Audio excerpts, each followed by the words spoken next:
কাকার সাউন্ড একটু বাড়াই নেন।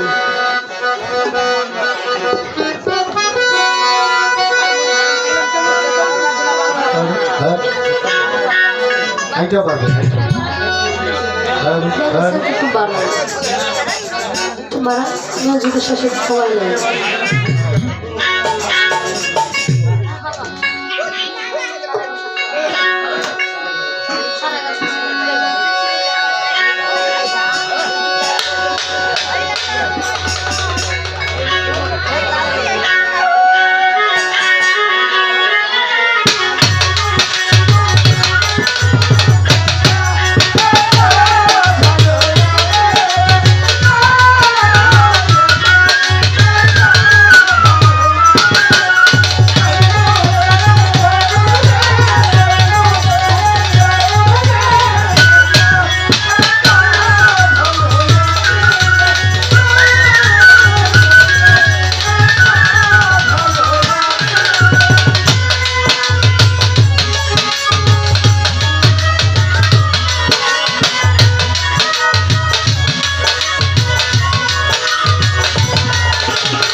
হ্যালো, একটু বাড়ানো উপরটা।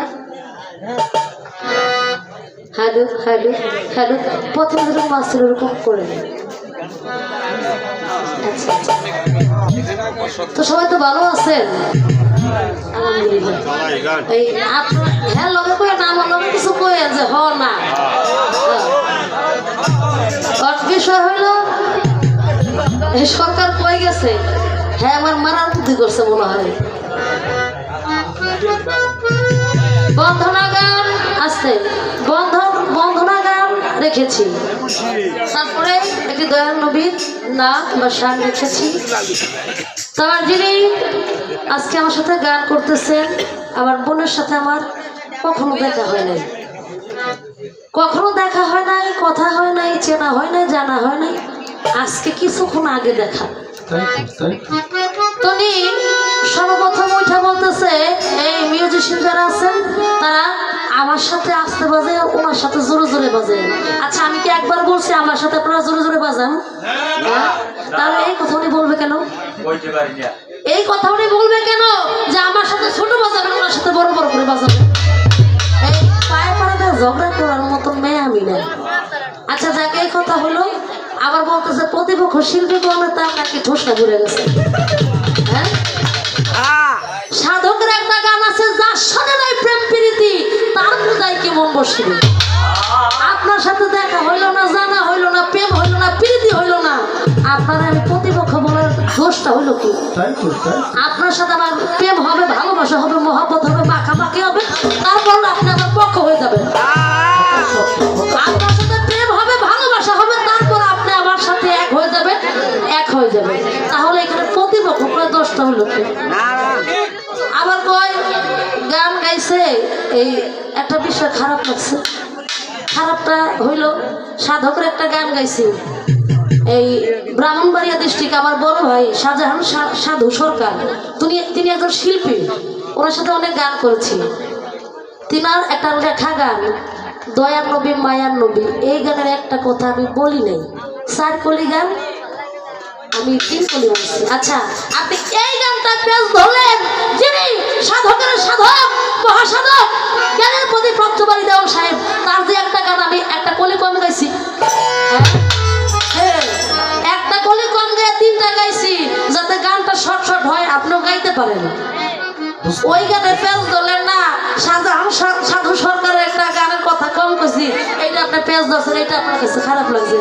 আবার আপনি কইতেছেন মানিক দেওয়ান যিনি আমার উস্তাদ, তার কাছে আমি জিজ্ঞেস করবো আপনি কি, আপনি কে, আমি তার কাছে জিজ্ঞেস করবো, এই কথা বললেন না। মানিক দেওয়ান সামান্য বিষয় না, এই বেড়ারে বায়না করতে 70 থেকে 80,000 টাকা লাগবে। কথা কি মিশা?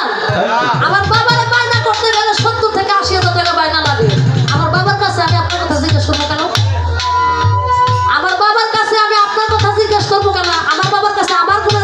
জিজ্ঞেস করবো যে বাবা আমার কোনটা ভুল কোনটা সঠিক।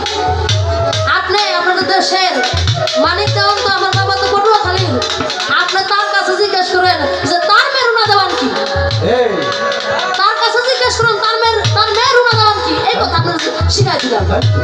আপনার আমি তার কাছে আপনার কথা জিজ্ঞেস করবো কেন? ইম্পসিবল। আমি আপনার জিজ্ঞেস করবো কেন?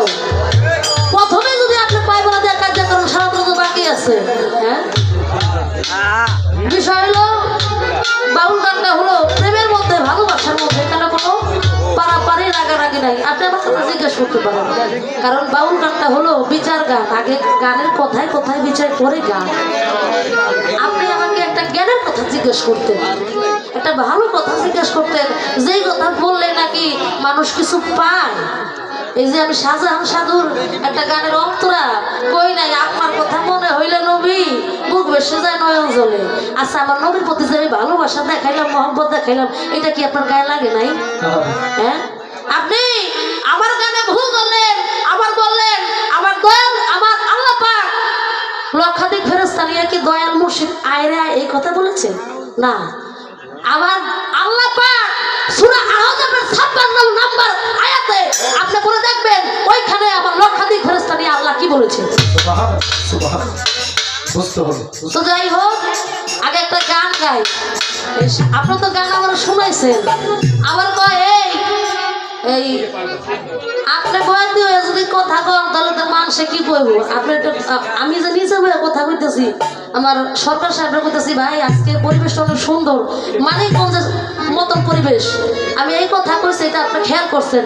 আসলে বাউল গানটা এমন একটা বিষয়, আপনি গুরুর প্রতি মহব্বতে সহবতে ওই গুরুর ধ্যান রেখে গান গাইবেন, নিচে কিয়ামত হয়ে যাবে, ওইটা আপনার দেখার বিষয় না। আমি যখন খারাই আমার নুরুচাঁদের ছবি, নুরুচাঁদের ধ্যানে বর্জক রেখে ওই ছবিটা সামনে রেখে আমি গান গাই, নিচে কিয়ামত হইলে আমার খেয়াল করার সময় নেই। নিচে কিয়ামত হইলে আমার খেয়াল করার সময় নেই, কারণ আমার গুরুর ছবিটা আমার সামনে থাকে। তো যাই হোক, আমি চেষ্টা করবো সাধকের একটি গান লেখা আর একটি গান লেখার জন্য।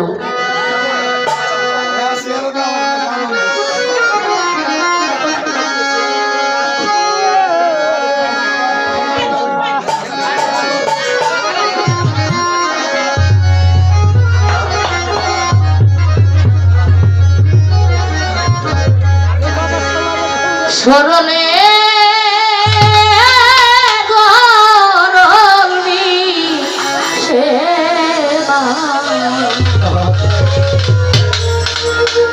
সরল হইয়া আছে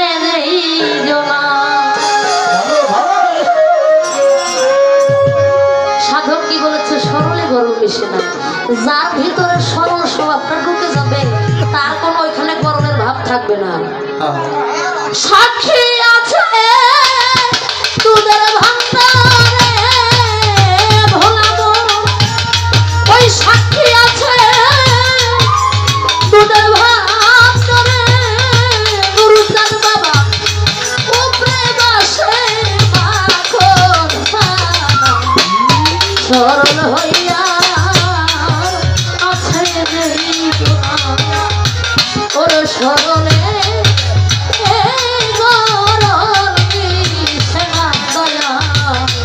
সরল হইয়া আছে যেই জনা সরলে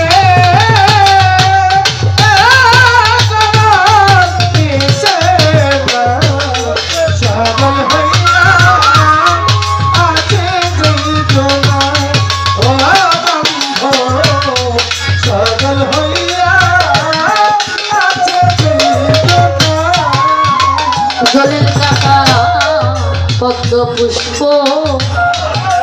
জলে ভাসে ওরে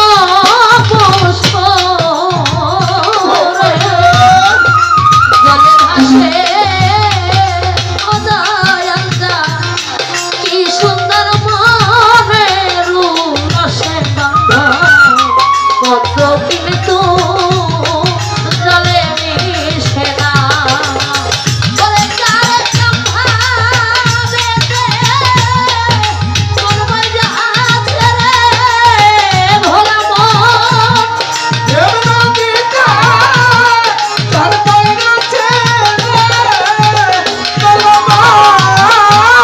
কামভাবেতে মন বাইজা আছে রে ভোলা মন প্রেম ভাবেতে মন বসে না সরল হইয়া আছে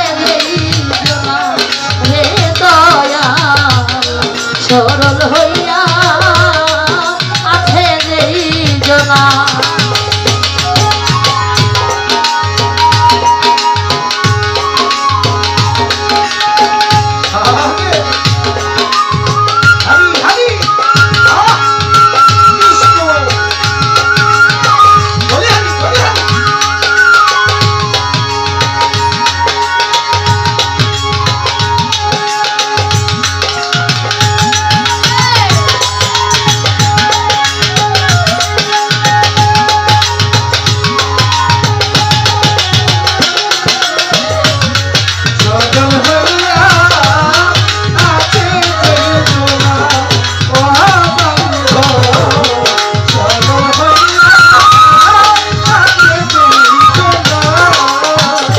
ধরে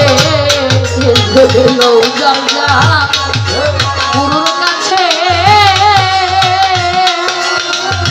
তরিকার ভাই জেনে লৌজার যা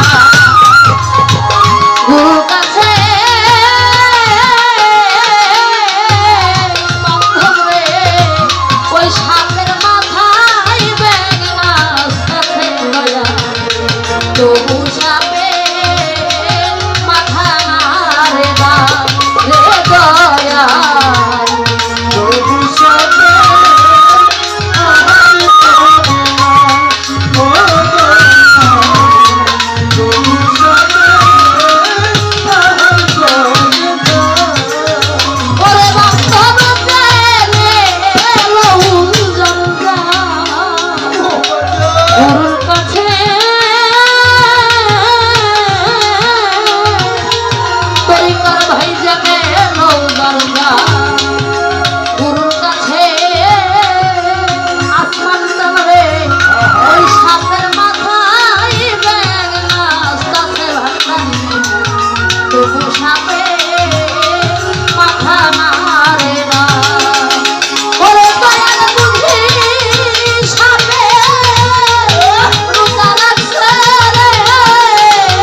সরল হইয়া আছে জনা রে দয়াল সরল হইয়া আছে জনা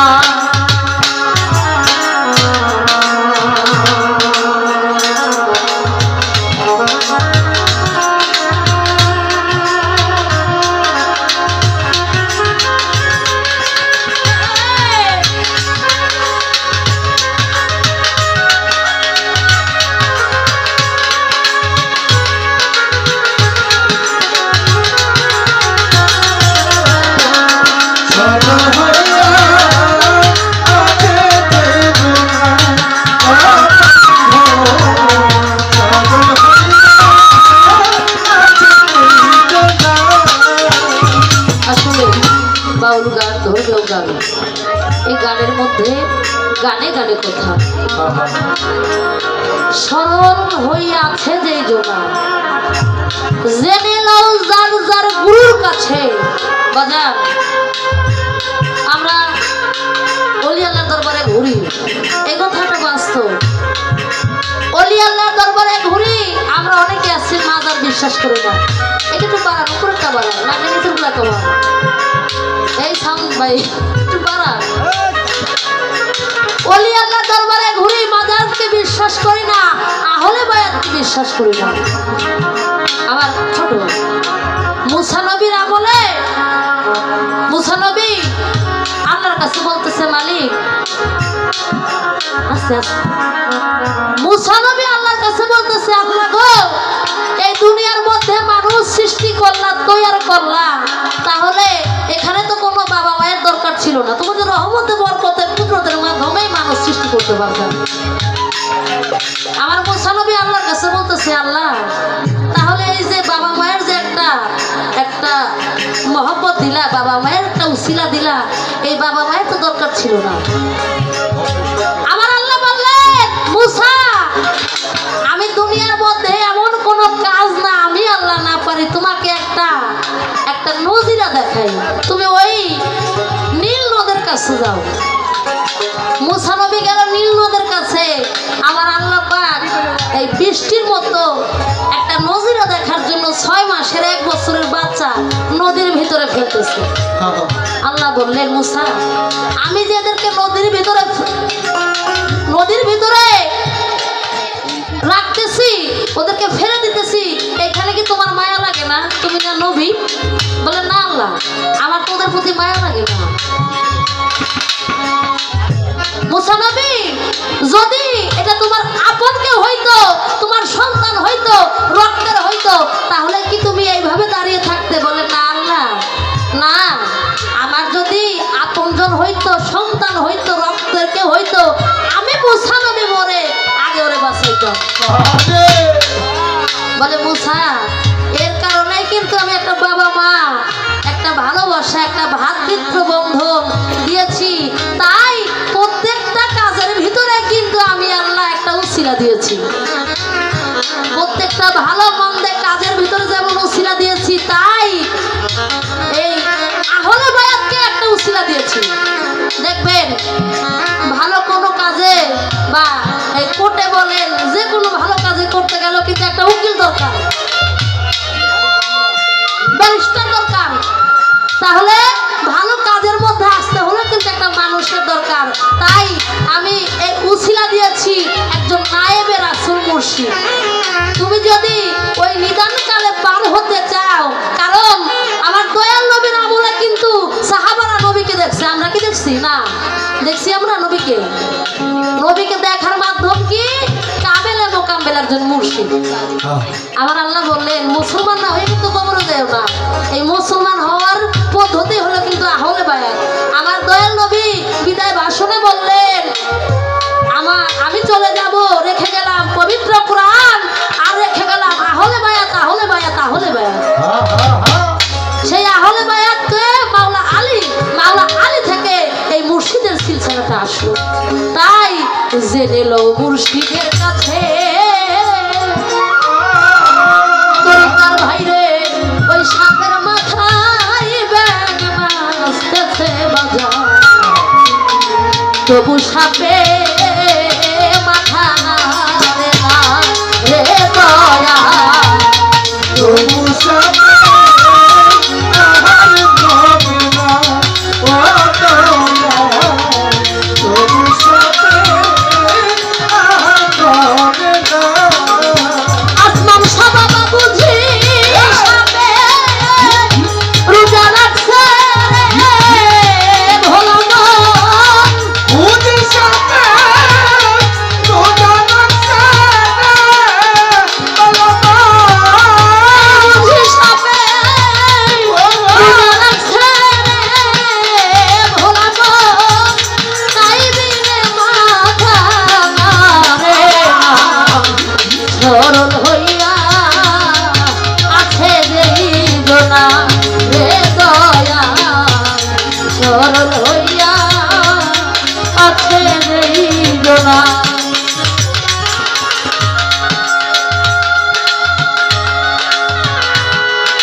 মালিক বলে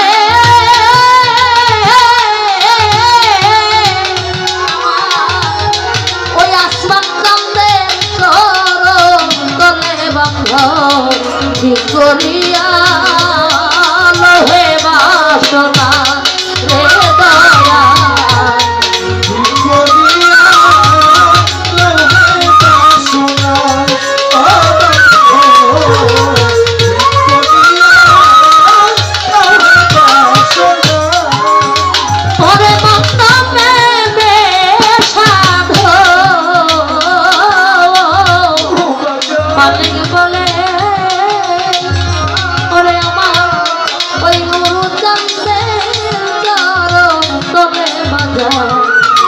করিয়া লোহে বাসনা ওরে যারে কাম্ভা বেতে মন বইজাতে লুভিমান মন বইজাতে কাম্ভা বেতে মন বইজাতে ভোলা মরই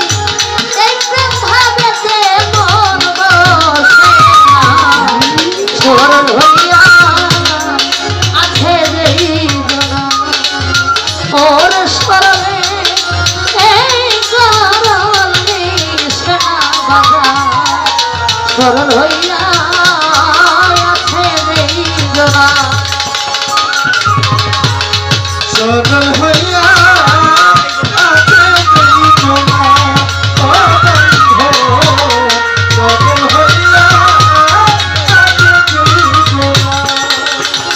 তারে কি আর পাশরিতে পারে বলো তারে কি আর পাশরিতে পারে নয়নে আগে যায় তারে কি পাশরিতে পারে তারে কি আর পাশরিতে পারে বলো তারে কি ভুলতে পারে ও তারে কি আর পাশরিতে পারে ও তারে কি আর ভুলতে পারে ও বলো রে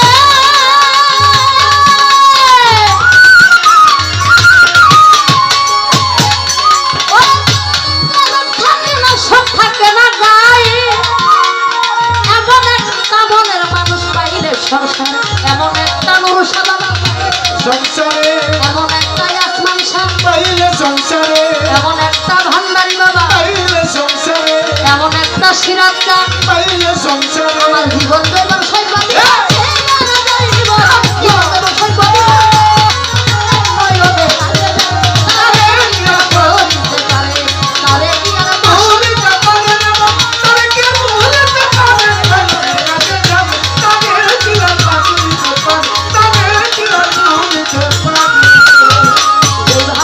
কথা রাখলেন কথা ভুলি না ওরা ধীরে ধীরে তাহার কথার জবাব দিতে চাই জবাব তো দিয়ে লাইছি নাকি জবাব তো দিয়ে লাইছি আচ্ছা যে এক কথা কইলে একটা খোসা মারলে যাচ্ছে সরকার আছে একটা খোসা দিলে 10টা কথা কইতে পারে তার ভিতরে তো মাল আছে হ্যাঁ কাকা তার ভিতরে মাল আছে না এই আমার দেশের মেয়ে তোরা কি বরিশাল এটা তো এক জেলায় হ্যাঁ আমার ওস্তাদ মানিক গ্রামের দেশের লোক তাহলে তার ভিতর তো মালে মালে ভরা তাহলে আমার বোনের কাছে একটা বেশ এই নামাজ রোজা লইয়া আসছে বাবা আসছে আমার একটা শরম দিছে না যে আমি একটা নবীর নাচ করছি আমি এক কলি গাই নেই তাহলে আপনি এত জ্ঞানী লোক হয়ে বন্ধু না গান গাইলেন না এটা না করছো কেন এত জ্ঞানী লোক আপনি তাহলে বন্ধু না গান না করছে কেন সরকার না করছে এই সরকার বন্ধু না গান গাইতে না করছেন আচ্ছা কারণ হ্যাঁ ভাই না করে আছে তো আচ্ছা দুই ভাই বোনে মিলা যে গুড গীত লাগাইছে তাহলে আমার পেজ ধরছে আমি একটা গান কম গাইছি তাহলে আমার বন্ধু না গানটা গাই দিলে শুরু করছে কেন এই কথাটা নবী একটি গান করলে নামাজ রোজা সম্পর্কে আপনার কাছে একটু জানতে চাই এক ব্যক্তি নামাজ পড়ে না রোজা রাখে না হজ করে না যাকাত করে না কিছুই করে না এই বাবা বাড়ি দিও বাড়ি একটা কম দিও না বাড়ির উপরে বাড়ি দিও নামাজ পড়ে না হজ করে না যাকাত দেয় না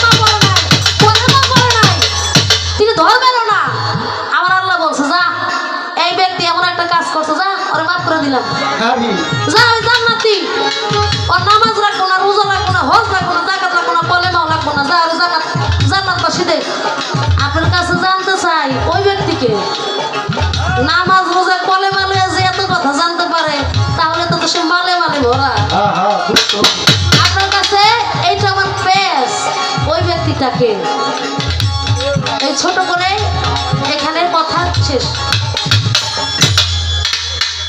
আমাদের মঞ্চে আমার শ্রদ্ধেয় কাকা জলিল ফকির কাকা আছেন লিটন কাকা শামীম কাকা জামান কাকা যারাই এখানে আছেন সকলের প্রতি সালাম